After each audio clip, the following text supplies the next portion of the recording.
This is a video demonstrating an application I built for my visualization course in school, and it shows data pertaining to motion on the CTA blue line. My classmates and I collected this data using Android and iPhone applications that output device sensor data, such as gyroscopic data, acceleration data, and GPS coordinates. So we were able to measure the pitch, roll, and azimuth orientation of the train along with compass heading and acceleration vectors for all points along the route. I visualized this data using the visualization toolkit. The visualization shows the entirety of the route, consisting of 20 relatively high-resolution images that were textured to planes in 3 dimensions. You can move along the route and see the data from a variety of angles, viewing the geographic context of the data points. You can navigate through the scene by clicking and rotating in order to see various parts of the route or the route as a whole. Or you can hit the Shift key and click in order to move laterally or horizontally over the scene.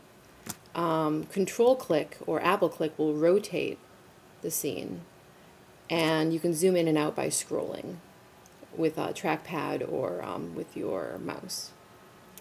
You can also color the data by different attributes. Right now it is colored by acceleration vector magnitude, and you can see this from the colored key at the bottom. You can change what the data is colored by referencing this color by tool, and you can color by X acceleration, and that gives you a different view of the acceleration data.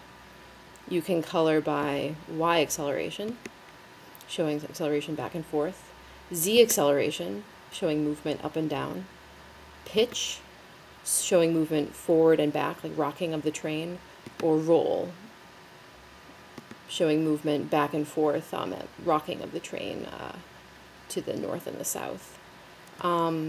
Using this tool, it's possible to actually see a very large expanse of the data set in geographic context. So it is possible, for instance, to see areas that have high pitch and sort of generalize, saying that they seem to be occurring at fairly even intervals throughout the route, possibly associated with stops.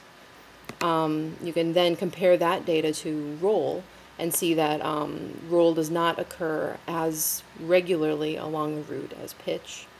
You can also see that Y acceleration and pitch are related variables in that they seem to be associated with the same areas.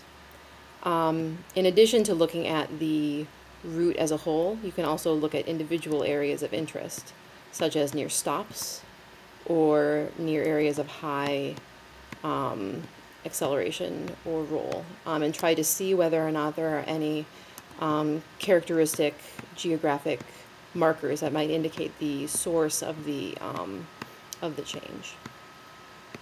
It is also possible to select a subset of the data using the slider bar at the bottom here.